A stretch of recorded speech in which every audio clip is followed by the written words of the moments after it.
Welcome to WOW, the Woman of the Week podcast series from PharmaVOICE. This episode was made possible by a generous sponsorship from Ogilvy. For more information, visit ogilvy.com.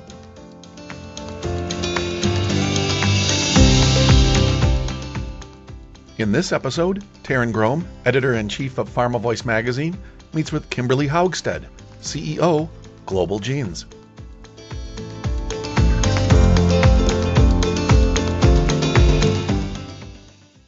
Kimberly, welcome to the PharmaVOICE WOW podcast program. Well, thank you for having me. It's a pleasure to be here.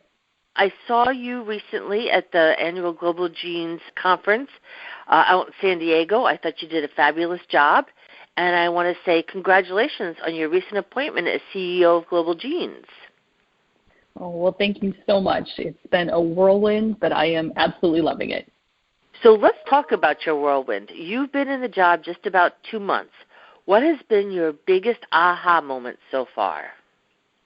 The aha moment. You know, I've had the true honor of spending some time with the rare rock stars, many of the rare rock stars, scientists like Ryan Taft or David Feigenbaum, but also really those many, many, many patients and families that we had an opportunity to meet at the summit who have found Global Genes to be that community where they can belong to this big collective of rare. It's really beautiful and inspiring, but I think maybe beyond that even, an aha moment for me in coming and putting all of this together and visiting and spending time at the summit was that partner realization. This is truly a time for rare in the world right now, and really that opportunity to partner with everyone, patients, researchers, industry, payers, the governments around the world. Rare is the time, and we can really role model as an organization to bring this true partnership together and drive forward. So huge aha moment about how important those partnerships can be. That's excellent. And those partnerships, as you said, really are starting to bear some fruit, if you will. There was a siloed system for quite some time, but I think you might agree or not agree that there's been a huge movement towards dissolving those silos and moving the disparate stakeholders closer together. Yeah, absolutely. And I think it's a non-optional, and patients are really at the core of that. I think that the patient community is really instrumental in this movement to drive us together and drive forward, and it's critical, and it's an amazing time to be a part of this world. So talk to me about how your role as CEO and president of the Hemophilia Federation of America prepared you to lead Global Genes. Sure. Okay. Well, I suppose the obvious, having built a specific disease area-focused nonprofit certainly gives me a lot of insight into the challenges, the opportunities that our partner foundations have. Running and expanding a nonprofit, certainly that experience comes with this. I grew the organization that I worked with. In the 11 years we were there, we grew year over year, every single year. So we had a wonderful run. And the time I spent in hemophilia had so many opportunities to try and flex new things and always be striving forward. And frankly, the staff, I have to take just a second and acknowledge the amazing team that I worked with at the organization at HFA. They made it easy to do what we did. But I think maybe the true benefit from joining HFA and being a part of hemophilia, when I joined, I was following my heart. I had a very young son at the time with hemophilia, and my passion was really all about kids with bleeding disorders and what was in their future. It was very personal. I didn't really worry if I had questions or something that I might have to ask or want to ask that others might not like, because I needed to know and I wanted to know for our kids. And so putting that elephant in the room out on the table and really pushing for true discussion and problem solving so we could address whatever was on the table and truly move forward was just an absolute. And I remember, it was probably almost 10 years ago, really being taken aback at my time there. A very, very senior executive at a biotech company, I won't name his name, but lovely guy, called to bend my ear about something before he proceeded down some path or other. And it wasn't him calling me that really struck me. I'd had a lot of conversations with him, but in the conversation, he made it so clear that he knew I was going to poke holes in his idea, and he was calling me ahead of time so he could get them all on the table and address them proactively. And I realized how important it was to be fearless and courageous to truly ask those tough questions. And I think going forward to Global Genes, certainly I can bring that to the table. And it was that piece that I learned about just taking that risk and being fearless and willing to put it out there no matter what that change might be. I loved what I was doing at HFA, but honestly, it's an amazing time in hemophilia, and there are so many options, and gene therapy is even on the horizon. And so within the next year, I'd really actually even expect gene therapy to be approved in hemophilia. So my original reason for coming into hemophilia, he's 17, and he's doing pretty well. And I feel like this is his time going forward where I can really take that gift I was given in the last decade and learn. And I learned and I saw so much, and hopefully I can bring that to the broader rare community today. That's wonderful. So let's talk about what's in the future for Global Genes. What does your 100-day plan look like? Ooh, well, we're well into that now, aren't we? Yes. Yeah. So, what are we? Day what? Oh gosh, it's close to 2 months, so it's amazing, and it's been crazy. So I've really been doing a lot of listening and learning. This is the time to really get in, and the honeymoon is on right now. The honeymoon will soon be over. There are just so many opportunities. Awareness and education at Global Genes is so incredibly essential and critical to what we need to do to support our families and foundations. And I'm spending a lot of time looking at our partnerships and how we can work and role model that true collaborative work to get there. But I think the big key here for Global Genes is really scaling to reach more. There are 400 million people in the world potentially with a rare disease, and 30 million in the United States alone. So there's just a tremendous opportunity to provide support. So really taking a hard look at how we can really engage in this word called scale and really ramp up. What are some of the things you're looking specifically to do in terms of scaling up? We're taking a real look at the work that we've done to date and where there is opportunity to really bring things together under common umbrellas or themes. We are taking a really detailed look at a program we have called the Concierge Service, Rare Concierge. And Rare Concierge today is an opportunity to reach out to us through our system and speak with someone, potentially get connected with a genetic counselor, and really help on a one-on-one basis. And we're taking a lot of look and thought and time to spend looking at how we might be able to scale that, build an infrastructure, likely a technical infrastructure, in addition to the people infrastructure, to be able to make that accessible and available to folks really worldwide at a future point. So that's a big piece. We're also doing a lot of work looking at how we as an organization do partner. We have recently established a research alliance in addition to the corporate alliance and patient foundation alliance that we have, so creating that full triangle and putting some effort into how we truly engage across these different spectrums. And again, it all comes back to that partnering and how we can work together and build that infrastructure so we are a united force within Rare to get things done. Excellent. And, obviously because it is rare disease, there are very few patients sometimes in some of those disease states. But what are some of the commonalities you see running through the rare disease community? And how can Global Genes connect and knit those commonalities together to better help patients? Sure, that's an awesome question. So I think the biggest part here is that we're all human, and no matter what your diagnosis is, you're getting a diagnosis and learning how to absorb that diagnosis and understand what its meaning and its implication might be. Wondering and fearing what's out there, what's next, what's possible for me. All folks with rare walk down that path, and then it's the journey, right?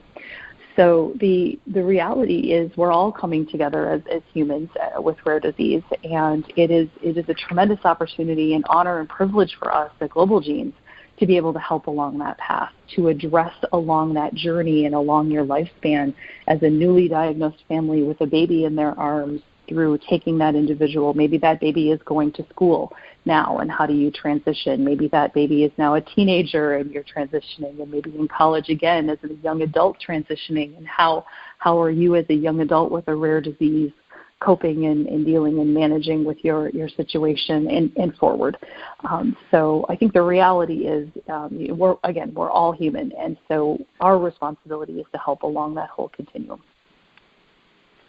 So what is it that makes Global Genes unique in your perspective? I would say we have that California edgy, willing to be a little different approach down pat. It's an amazing part of what we do.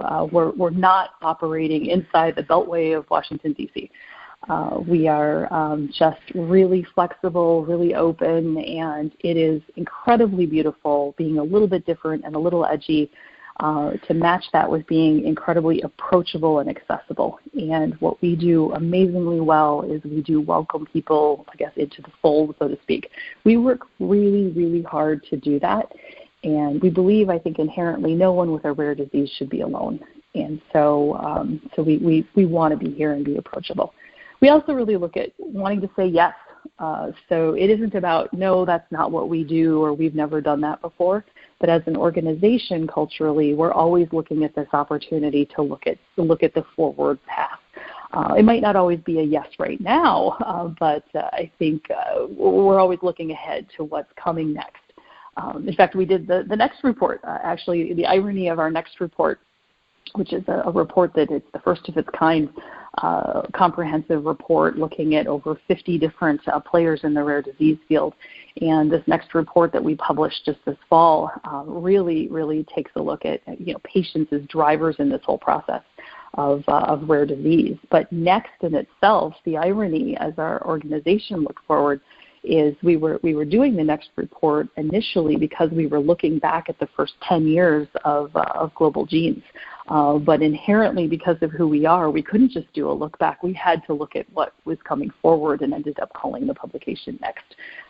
So I think it's just inherent and natural in what we do to look to the future. That's excellent. Let's talk about the future. What do you think is driving so much interest today in the rare disease community?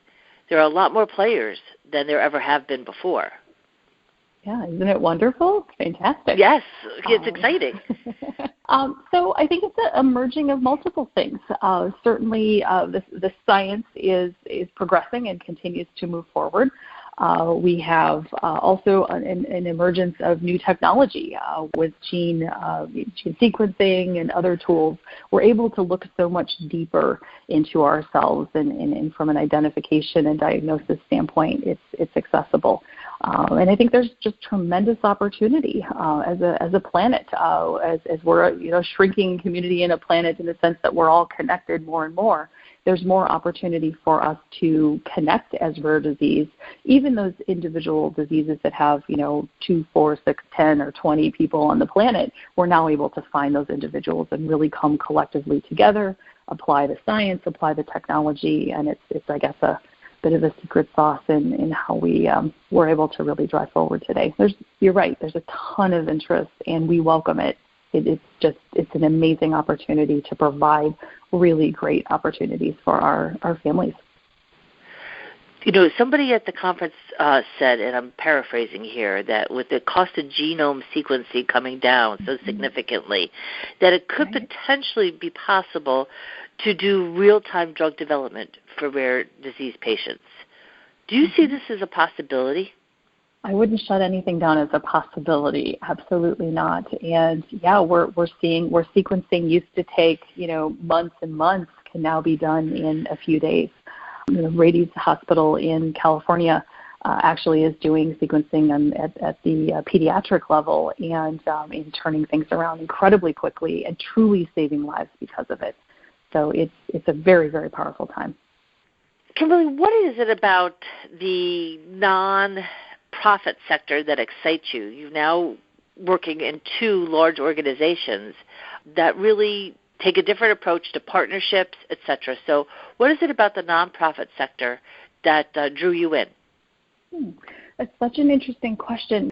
My immediate reaction is that other than staying compliant to the rules of a 501c3, I don't really spend a lot of time thinking about being a part of a nonprofit. My background originally was corporate and worked in the IT sector. I worked in the investment sector, had a private consulting practice for a while, and was a corporate girl all the way. But frankly, it's just a designation, the nonprofit status. 501c3, a friend always says to me, is just an IRS designation for a business. And I really agree with that concept. We're running a business here. Our business has a mission, and that mission is not to make money. Our mission is truly to serve our patients and families. We're looking to change the world here. We want to improve the lives of everyone impacted by a rare disease. And I think that's a pretty powerful mission and purpose to have as an organization. So yeah, really, really don't look at the nonprofit as a nonprofit. It's just a new avenue, different avenue for business. You just talked about your varied career perspectives. How has that influenced your leadership style? Well, I guess I would say I'm an eclectic mix of I'm competitive, certainly. I suppose you'd say I'm a driver. I wouldn't ask any more from my team, however, than I'd be willing to do myself. But I always expect stretch. So, the good to great concept, always striving for great. I guess I believe very much, and not a guess, I truly do believe in the concepts of servant leadership. So from a style perspective, servant leadership certainly is one thing I believe truly in. I love the opportunity to be a part of building a team, supporting fellow employees as they continue to grow. And it's just such an honor to watch a team blossom. It's a privilege. But also on that same front, I'm really committed to driving progress and bringing a team together and working towards a future horizon and vision. So building a team that supports each other during a transformation is just incredibly exciting. And I think that's truly where we're at here at Global Genes today. So eclectic, I suppose, is the way I'd really answer your question. Excellent. As a CEO, you're in a rarefied group. There just aren't that many women CEOs, nonprofit or for-profit, let's be honest. So you are really a role model for so many other women. How do you gauge success for yourself? And then how do you celebrate those successes? Thank you for the question. And, I am seeing in the world that I have been in the last 10 years, I've seen a real progress and change with female leaders playing a bigger and bigger part.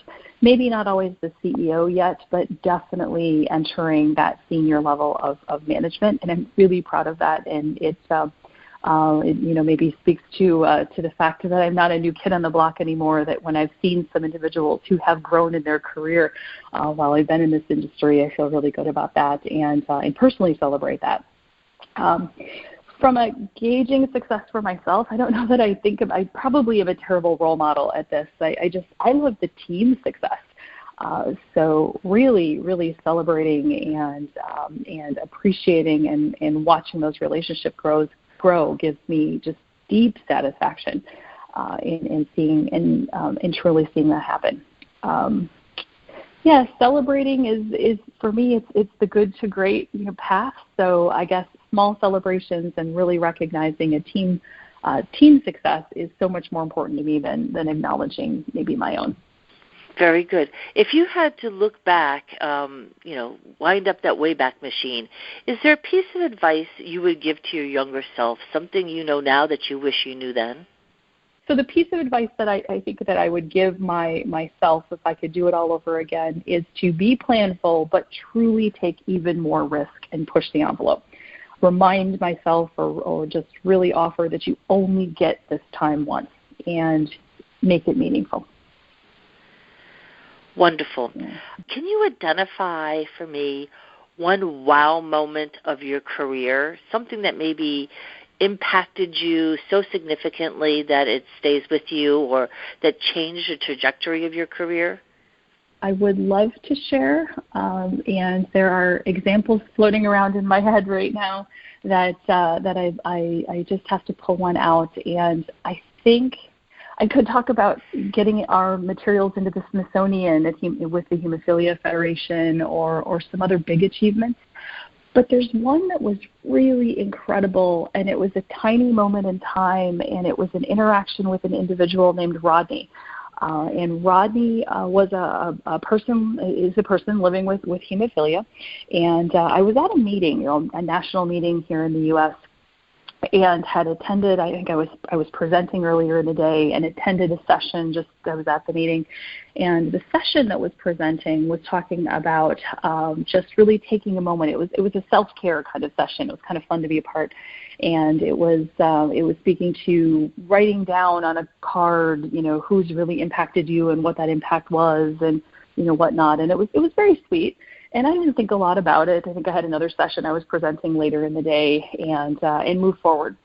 And later that evening, this gentleman, Rodney, came up to me, and he pulled me aside, and it was a very sort of weird conversation in that we hadn't been, we hadn't connected in a while. I had known him for a while, just randomly had some conversations, and he's just a beautiful guy. Just a wonderful man, living with a lot of life challenges. In his 50s, had severe hemophilia and all of the comorbidities that go with that. So a lot of disability issues. He hadn't gone to college or further educationally because of financial issues and living the life he was in. However, he was a brilliant man, and I had conversations with him over the years just about big dreams, green energy, and all kinds of crazy things. So lovely guy.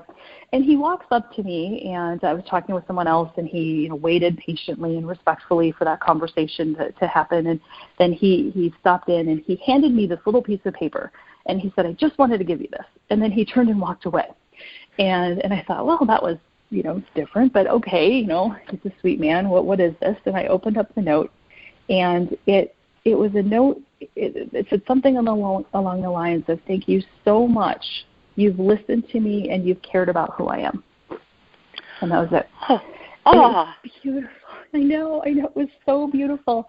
And it drew me. I mean, I literally had to walk away. I think I ran to the ladies' room for a minute because I needed a moment just to think about this. This is an individual, a beautiful, wonderful, brilliant individual who gave me the gift of those beautiful words. So incredibly powerful, but I hadn't done anything. He was still living in poverty, still had bleeds, still all of the comorbidity issues that go with that, living in constant pain, struggling, but he felt valued and he felt heard. And I've never, ever forgotten that every single person matters, and taking the time and the moments that you spend, while you might not be able to actually do, something actionable, there is something you're doing, and you're giving someone just that little bit of being heard and a little bit of voice. And I really hope, and Global Genes is set and really models this already. And part of my desire and interest in coming on board is to continue to further that with the whole rare disease community. That's an amazing story. I can't even imagine how moved you were at the time, and what a wonderful thing to pay forward and remembering that gentleman's words. Thank you so much for joining us for our WOW podcast program, and I want to wish you tremendous success as you go forward in leading Global Genes into its next decade. Oh, thank you so much. It's been my pleasure being a part of the podcast, and I can't wait for what's coming forward. Thank you. Thank you for listening to this episode of WOW, the Woman of the Week podcast series. And once again, thanks to Ogilvy for sponsoring this episode. For more information, visit ogilvy.com. And don't forget to check out our other episodes at pharmavoice.com/wow. This 2019 program is copyrighted by PharmaLinks, LLC.